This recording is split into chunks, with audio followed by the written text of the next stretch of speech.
अस्सलाम वालेकुम। आज मैं फिर आप लोगों के सामने आया हूँ वही टॉपिक रिटायरमेंट ऑफ पार्टनर का लेजर अकाउंट का सॉल्यूशन लेके। तो देखते हैं, सबसे पहले हम लोग क्वेश्चन कुछ इस तरह से दिया हुआ है। Shedge, Maykar and Raut were partner sharing profit and loss in the ratio of 4:3:3। Their balance sheet on 31 March 2012 was given below. Balance sheet आप लोग को दिया हुआ है, ठीक है। बैलेंस शीट में नाम दिया हुआ है लाइबिलिटीज, कैपिटल ऑफ शेडगे 15,000, मायकर 10,000 और राउत 10,000। क्रेडिटर्स दिया है 8,000 और फिर बैंक ओवरड्राफ्ट दिया है 10,000। आगे दिया है furniture, stock, debtors, bill receivable, cash and bank, profit and loss, that is loss, ठीक है। इतनी इंफॉर्मेशन हमको दी हुई है और इंफॉर्मेशन दिया हुआ है Raut retires from the business on the above date, and it was agreed that the amount due to Raut should be paid immediately by availing overdraft facility। देखो यहाँ पर इंफॉर्मेशन में क्लियरली बोला जा रहा है कि राउत नाम का जो पार्टनर है वो रिटायर हो गया और रिटायरमेंट के बाद में उसको जो भी अमाउंट है पेमेंट कर देना है by immediately availing overdraft facility. Overdraft arrange करो और फिर राउत को पेमेंट कर दो। एडजस्टमेंट है, ही share of goodwill was raise at ₹3,500। इसका अमाउंट गुडविल का इस पार्टनर का रहेगा 3,500। सेकंड एडजस्टमेंट दिया है, फर्नीचर रिवैल्यू करना है 4,000 और स्टॉक को रिवैल्यू करना है 16,000। फिर दिया है RDD 5% डेटर्स और फिर है लास्ट में make provision for outstanding printing bill of ₹6,000। फिर दिया हुआ है prepare profit loss adjustment account, partners capital account, balance sheet of continuing partners assuming that the goodwill is written off by the continuing partners, ठीक है। अब यहां तक का हमको जितनी भी इंफॉर्मेशन थी सब दिया हुआ है। तो सॉल्यूशन करना स्टार्ट करते हैं। जैसा मैंने आप लोग को पहले भी बताया कि सबसे पहले हम लोग 5 अकाउंट बनाते हैं। Profit loss account, profit loss revaluation account या प्रॉफिट लॉस एडजस्टमेंट अकाउंट बोल सकते हैं इसको। रिवैल्यूएशन अकाउंट भी नाम वही है, ठीक है। रिवैल्यूएशन अकाउंट बोले या प्रॉफिट लॉस एडजस्टमेंट अकाउंट बोले। एडजस्टमेंट अकाउंट सेकंड अकाउंट जो हमको बनाना होता है वो नीचे बनाया हूं मैंने, पार्टनर्स कैपिटल अकाउंट। फिर है एक बैलेंस शीट और बैलेंस शीट के बाद में है कैश एंड बैंक और गुडविल। ये सब अकाउंट बना के दिया गया है। एक बार वापिस दिखा दूं आप लोगों को कि पहले मैंने प्रिपेयर किया हूं profit loss adjustment account, partners capital account, Shedge, Maykar, Raut, balance sheet, cash and goodwill, ये 5 अकाउंट बन गई। अब डायरेक्टली मैं एडजस्टमेंट से स्टार्ट करता हूं। जैसा पहला दिया है his share of goodwill was raise 3,500। His मतलब सिर्फ राउत का शेयर है, ये रेस करने के लिए 3,500। तो मैं एंट्री पास करूंगा रेस करने के लिए गुडविल अकाउंट के डेबिट में, गुडविल अकाउंट के डेबिट साइड में लिखूंगा to Raut capital account, to Raut capital account और अमाउंट है 3,500। पहला इफेक्ट गुडविल जब भी रेस करते हैं तो उसका इफेक्ट आएगा गुडविल अकाउंट के डेबिट में, और सेकंड इफेक्ट पास करेंगे तो पार्टनर कैपिटल अकाउंट के क्रेडिट में लिखा जाएगा bye goodwill account,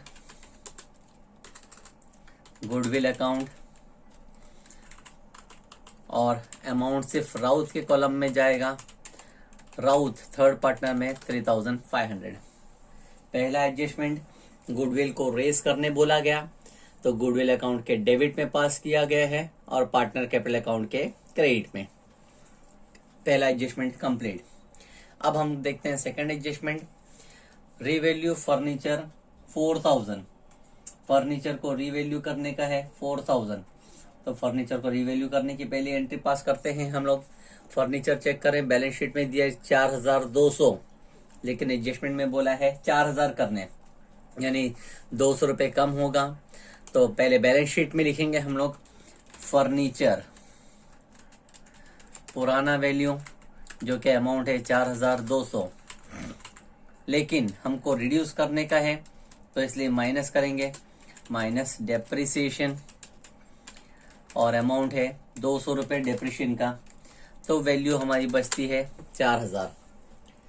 second effect, डेप्शन निकालना, लॉस होता है रीवैल्यूएशन अकाउंट या प्रॉफिट लॉस एडजस्टमेंट अकाउंट के डेबिट में आएगा टू फर्नीचर अकाउंट, और अमाउंट लिखा जाएगा जितना रिड्यूस हुआ है 200 रुपये। अच्छा, उसी के आगे सेंटेंस कंटिन्यू था, स्टॉक 16,000 करना है। स्टॉक का बैलेंस शीट में वैल्यू देखेंगे तो 13,000 था, 13 की जगह पे 16 करना है, मतलब 3,000 रुपये बढ़ाने का है। तो बैलेंस शीट में पहले लिखेंगे स्टॉक 13,000, लेकिन 13,000 को 16,000 करना है, मतलब प्लस किया जाएगा, नाम लिखेंगे एप्रिसिएशन, 3,000 रुपये बढ़ेगी, तब जाके वैल्यू हो जाएगा 16,000। एप्रिशिएट होना मतलब प्रॉफिट है, तो प्रॉफिट की एंट्री आएगी रिवैल्यूएशन अकाउंट के क्रेडिट में, पार्ट प्रॉफिट लॉस एडजस्टमेंट के क्रेडिट में, बाय स्टॉक अकाउंट, और अमाउंट लिखा जाएगा 3,000, जितना स्टॉक का वैल्यू बढ़ा। इस तरह से हमने 2 एडजस्टमेंट कंप्लीट कर चुके। थर्ड एडजस्टमेंट है create RDD 5% on debtors. Debtors के ऊपर 5% आरडीडी बोला गया है। डेटर्स का वैल्यू चेक करेंगे 10,000 था। एसेट्स में लिखेंगे डेटर्स ओल्ड वैल्यू 10,000। अब आरडीडी बोला गया है तो आरडीडी हमेशा माइनस होता है, माइनस करेंगे, और परसेंटेज भी यहाँ पे लिख देते हैं 5%।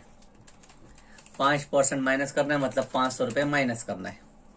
10,000 का 5% 500 माइनस किए तो बैलेंस बचता है 9,500। सेकेंड इफेक्ट, आरडीडी निकालना, लॉस है, लॉस का इफेक्ट हमेशा पास होता है अकाउंट के डेबिट में, रिवैल्यूएशन अकाउंट के डेबिट में, टू आरडीडी ब्रैकेट में लिख देते हैं हम लोग डेटर्स, जिसका अमाउंट लॉस का हुआ है 500। ठीक है, तीसरा एडजस्टमेंट भी कंप्लीट हो गया। अब चौथा एडजस्टमेंट था, last adjustment, make provision for outstanding printing bill 6,000। Printing bill एक तरह का एक्सपेंस जो पे करना बाकी है, और अमाउंट है उसका 6,000। ठीक है, तो अब अमाउंट इसका पास करते हैं। पहला इफेक्ट हम लोग पास करेंगे प्रॉफिट लॉस एडजस्टमेंट अकाउंट के डेबिट में, provision for outstanding printing bill लिखेंगे टू आउटस्टैंडिंग प्रिंटिंग बिल, और अमाउंट बोला गया था एडजस्टमेंट में 6,000, इफेक्ट पास किए 6,000। सेकेंड इफेक्ट, जैसा कि सेंटेंस में कहा गया है outstanding printing bill, printing bill pay करना बाकी है, तो जो भी चीज पे करना बाकी होती है वो लायबिलिटी होती है, तो लायबिलिटीज में लिखा जाएगा आउटस्टैंडिंग प्रिंटिंग बिल, और अमाउंट लिखा जाएगा 6,000। इस तरह से जितने एडजस्टमेंट थे वो सब वाइंड अप कर दिए गए, लेकिन अभी एक एडजस्टमेंट बाकी है जो कि लास्ट सेंटेंस में कहा गया था, prepare profit loss adjustment account, partners capital account and balance sheet of continuing partners, assuming that goodwill is written off by continuing partners. Goodwill को राइट ऑफ करने के लिए कहा गया है कंटिन्यूइंग पार्टनर्स में, तो कंटिन्यूइंग पार्टनर्स जब राइट ऑफ करते हैं गुडविल, तो गुडविल अकाउंट में ही लिखना पड़ेगा, और क्रेडिट साइड में आएगा by continuing partners name Shedge capital account, और फिर बाय मायेकर कैपिटल अकाउंट। अब ये जो गुडविल है जो रेस की गर्सी थे डेबिट में दिख रहा था 3,500, वही 3,500 को हम लोग यहाँ पे राइट ऑफ करेंगे, लेकिन कंटिन्यूइंग पार्टनर्स के रेशो में। यहाँ मैं लिख देता हूँ ओल्ड पार्टनर का रेशो जो था 4:3 का था। राउत थर्ड पार्टनर है, जब थर्ड पार्टनर का शेयर हटा दिए तो हमारे पास नया शेयर आएगा 4:3, यानी 4/7, 3/7 के रेशियो में डिस्ट्रीब्यूट करना होगा इस गुडविल को। जब हम गुडविल को डिवाइड करेंगे तो आंसर आएगा 3500 multiply by 4 divide by 7, answer होगा 2000, और 3500 मल्टीप्लाई बाय 3 डिवाइड बाय 7 तो आंसर होगा 1500 रुपए। इस तरह से गुडविल को राइट ऑफ किया जाएगा। राइट ऑफ करने की एंट्री हमने पास कर चुके। सेकंड इफेक्ट पास करेंगे। शेडगे और मायकर दोनों पार्टनर थे, पार्टनर अकाउंट में आएगा debit side to goodwill, Shedge के अकाउंट में 2000, मायकर के अकाउंट में 1500 और राउत के अकाउंट में कोई अमाउंट नहीं है, मतलब 0। ठीक है, देखिए गुडविल का नाम पार्टनर कैपिटल में डेबिट में भी दिख रहा है और क्रेडिट में भी दिख रहा है, क्योंकि डेबिट वाला जो है वो राइट ऑफ किया गया था इसके लिए, और क्रेडिट में जो नाम लिखा है गुडविल का, क्योंकि वहां पे रेस किया गया था, रेस किया है, इसलिए ब्रैकेट में से समझने के लिए लिख दिया मैंने। ठीक है, रेस किया है तो क्रेडिट में आता है पार्टनर के, और राइट ऑफ करते हैं तो पार्टनर के डेबिट में। इस तरह से हमारी एंट्री तो कंप्लीट हो गई, लेजर अकाउंट हमारा कंप्लीट हुआ। लेकिन अभी एडजस्टमेंट ही सिर्फ कंप्लीट हुए हैं, अभी बैलेंस शीट की पोस्टिंग बाकी है। तो पहले बैलेंस शीट की पोस्टिंग करते हैं। बैलेंस शीट में देखते हैं नाम कैपिटल थे शेडगे, मायकर, राउत, 15,000, 10,000, 10,000 कैपिटल। तो कैपिटल को हम लोग पार्टनर कैपिटल में लिखेंगे बाय बैलेंस कैरिड डाउन 15,000, 10,000, 10,000। ठीक है, इस तरह से हमने पहले कैपिटल की पोस्टिंग कर दी है। नेक्स्ट क्रेडिटर्स था 8,000, तो क्रेडिटर्स को हम लोग एज इट इज लाइबिलिटीज में लिखेंगे, क्रेडिटर्स, और अमाउंट है 8,000। नेक्स्ट अकाउंट है बैंक ओवरड्राफ्ट 10,000, बैंक ओवरड्राफ्ट है 10,000 रुपए का। तो हम लोग ऑलरेडी पहले एक बैंक देखते हैं, यहाँ पे कैश एंड बैंक बैलेंस दिया है 2,000, बैंक ओवरड्राफ्ट दिया 10,000, दोनों कैश एंड बैंक अकाउंट में ही आएगा। बैंक ओवरड्राफ्ट है, क्रेडिट में लिखेंगे by balance carried down, bracket में मैं लिख देता हूं, यहाँ पे मैंने लिखा हूं अमाउंट ओवरड्राफ्ट का। ओवरड्राफ्ट का अमाउंट अगर देखा जाए तो बैलेंस शीट में था 10,000, तो यहाँ पे हम लोग लिखेंगे 10,000। ठीक है, इस तरह से बैंक ओवरड्राफ्ट की भी पोस्टिंग हो गई, लाइबिलिटी साइड की सब पोस्टिंग हो गई। एसेट साइड में देखा जाए फर्नीचर, फर्नीचर के ऊपर एडजस्टमेंट आया था, हमने अपने सॉल्यूशन में लिख चुके। स्टॉक, स्टॉक के ऊपर भी एडजस्टमेंट आया था, लिख चुके अपने सॉल्यूशन में। फिर डेटर्स, डेटर्स के ऊपर भी ऑलरेडी निकालने कहा गया था, वो भी हो चुका। बिल रिसीवेबल 18,000, बिल रिसीवेबल हमने अपनी बैलेंस शीट में नहीं लिखा है, तो हम अब लिखेंगे बिल रिसीवेबल। ठीक है, बिल रिसीवेबल, और बिल रिसीवेबल का अमाउंट जो था 18,000। नेक्स्ट क्वेश्चन में था कैश एंड बैंक अकाउंट 2,000, तो cash and bank cash account के डेबिट में आएगा, to balance brought down, brought down, लेकिन यहाँ पे ब्रैकेट में लिख के रखता हूं मैं, ये कैश का बैलेंस है और अमाउंट था इसका 2,000।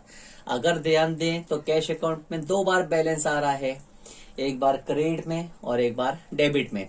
तो क्रेडिट में जो था वो ओवरड्राफ्ट है और डेबिट में जो है वो कैश है, दोनों का बैलेंस कैश अकाउंट में ही आएगा। नेक्स्ट एक नाम लास्ट में जो इम्पोर्टेंट पार्ट है वो रह गया है पोस्टिंग करना, जो है profit and loss account loss, यानी कि पार्टनरशिप फर्म में पुराना लॉस हुआ था 5,800, तो जो भी पुराना लॉस है वो पार्टनर में डिस्ट्रीब्यूट होगा, लिखेंगे टू प्रॉफिट एंड लॉस, और रेशियो में डिवाइड होगा 4:3:3, यानी कि 5,800 मल्टीप्लाई बाय 4 डिवाइड बाय 10। दूसरा partner 5,800 multiply by 3 divide by 10। तीसरा partner 5,800 multiply by 3 divide by 10। Division करके पहले पार्टनर का आंसर आता है 1480, 1110 और 1110। प्रॉफिट एंड लॉस, ये लॉस है, लॉस को पार्टनर कैपिटल के डेबिट में डिस्ट्रीब्यूट कर देना है। डिस्ट्रीब्यूशन हो गया, सब कंप्लीट हो गए। एडजस्टमेंट, हर एडजस्टमेंट के 2 इफेक्ट पास कर चुके हैं। बैलेंस शीट में लायबिलिटीज हो, एसेट हो, सबकी पोस्टिंग कर चुकी है। सब हो गया कंप्लीट। तो अब हमको करना है टैली। टैली करने के लिए मैंने आप लोगों को लास्ट वीडियो में पहला क्वेश्चन सॉल्व करने के टाइम पे बताया था कि एक्स्ट्रा वाले अकाउंट पहले टैली करना होता है। कैश एंड बैंक, गुडविल और फिर रिवैल्यूएशन अकाउंट से टैली की जाती है। लेकिन इस क्वेश्चन में मैं directly profit loss adjustment account को टैली करता हूं, क्योंकि हम लोगों को क्वेश्चन में कहा गया था कि जो रिटायरिंग पार्टनर है उस रिटायरिंग पार्टनर का अमाउंट पेमेंट करना है कैश में। अगर नहीं हो सकता तो ओवरड्राफ्ट अरेंज किया जाए। इसलिए हम कैश अकाउंट को अभी टैली नहीं कर सकते, हम कैश अकाउंट को बाद में टैली करेंगे। पहले रिवैल्यूएशन अकाउंट से टैली करते हैं। रिवैल्यूएशन में डेबिट में अमाउंट है 6,500 200, मतलब 6,700 और क्रेडिट में है सिर्फ 3,000। तो हम लोग लिखेंगे दोनों साइड 6,700 दोनों साइड में। जब 3,000 रुपए माइनस कर दिया गया, 6,700 में से 3,000 रुपए माइनस करो तो बैलेंस बचता है 3,700। ठीक है, इस 3,700 के सामने हम लोग लिखेंगे बाय पार्टनर कैपिटल अकाउंट, और तीनों पार्टनर में शेयर करेंगे। शेडगे SHD, शेडगे, मायेकर और राउत। ठीक है, जब इसी शेयर को, इसी 3,700 को शेयर करो 4/10, 3/10 और 3/10 के रेशो में, तो आंसर आएगा 3,700 मल्टीप्लाई में 4/10 1480, 1110 1110। यही प्रॉफिट एंड लॉस को ऑलरेडी हम लोगों ने यहाँ पे ट्रांसफर कर चुके हैं। ठीक है, प्रॉफिट एंड लॉस ये है रिवैल्यूएशन का लॉस, रिवैल्यूएशन का लॉस था ये। ठीक है, अच्छा एक चीज जो कि बैलेंस शीट में था, profit and loss 5,800 profit and loss था, वो प्रॉफिट लॉस की पोस्टिंग यहाँ पे करना रह गई थी। उसको लेंगे to profit and loss account, distribution करेंगे 5,000 इंटू 4/10।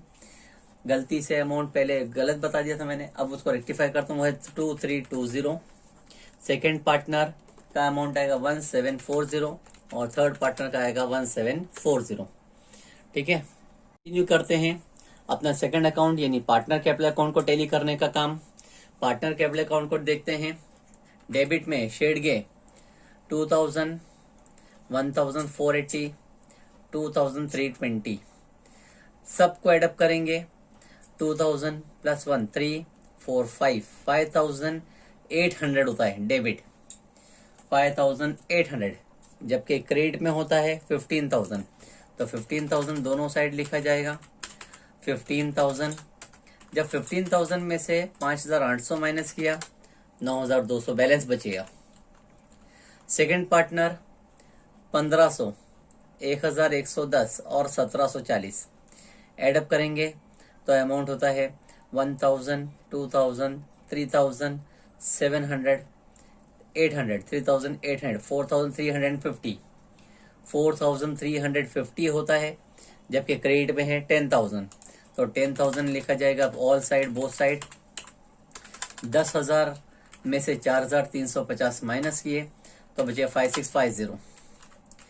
थर्ड पार्टनर 1,700, 1,100 यानी 2,850, जबकि क्रेडिट में अमाउंट है 13,500।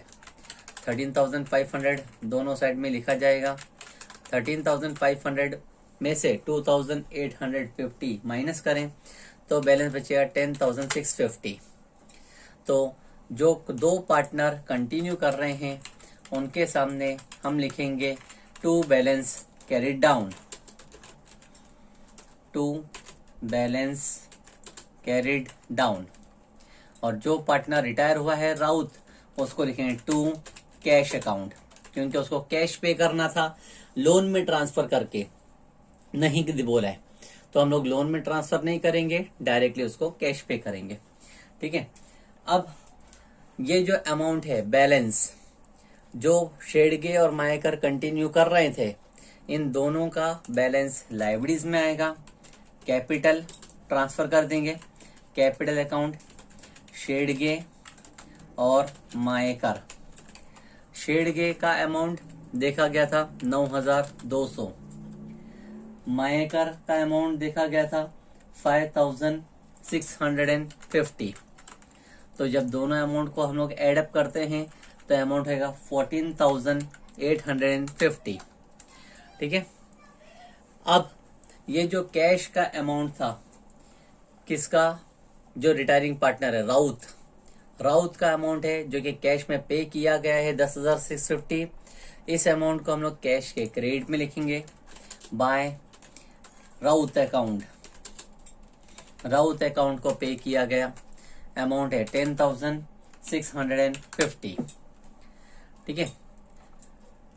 जो डेबिट में था पार्टनर कैपिटल का डेबिट, तो अब कैश अकाउंट में आ गया वो क्रेडिट साइड।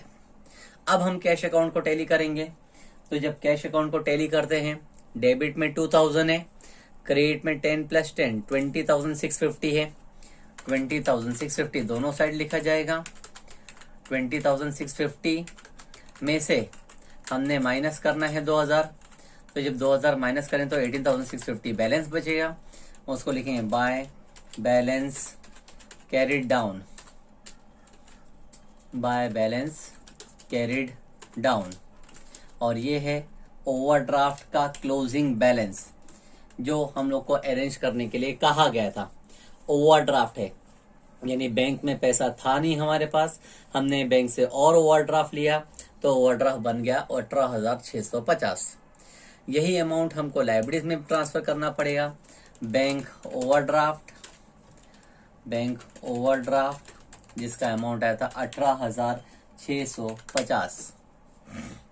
लास्ट अकाउंट अगर देखें तो लास्ट अकाउंट में कहा गया था गुडविल अकाउंट है, डेबिट 3,500 और क्रेडिट में भी 3,500, दोनों साइड सेम है 3,500। तो सिर्फ हम लोग टोटल लिख के छोड़ देंगे, दोनों अमाउंट सेम, कहीं पे कोई बैलेंस नहीं बचेगा, कहीं पे कोई पोस्टिंग करने की जरूरत नहीं है। अगर बैलेंस बचता तो उसको पोस्टिंग करना पड़ता हम लोगों को एसेट साइड में। ठीक है। लास्ट काम करते हैं, अब बैलेंस शीट को टैली करते हैं। बैलेंस शीट में लाइबिलिटी साइड में देखिए 6,000 प्लस 8,000 प्लस 14,850 और प्लस 18,650, ये सबको एडअप करें। 18 प्लस 14 32, 32 प्लस 8 40, 40 प्लस 6 46, 46,800 प्लस 600 47,400 और 100, यानी 47,500 टैली होता है। एसेट साइड में भी देखते हैं 16 प्लस 4 20, 20 प्लस 9 29, 29 प्लस 18, 29 प्लस 18 करते हैं तो 47 होता है, 47,500। इस तरह से हमारा टैली होता है बैलेंस शीट बोथ साइड। तो इस क्वेश्चन में खास करके जो इम्पोर्टेंट पार्ट था वो था रिटायरिंग पार्टनर का अमाउंट, जो कि कैश में पे नहीं करना था, सॉरी कैश में पे करना था, लोन में ट्रांसफर नहीं करना था, तो उसका पोस्टिंग करा अलग तरीके से। ठीक है। हर क्वेश्चन में आप लोगों को कुछ ना कुछ नया मिलेगा सॉल्व करने के लिए। Thank you.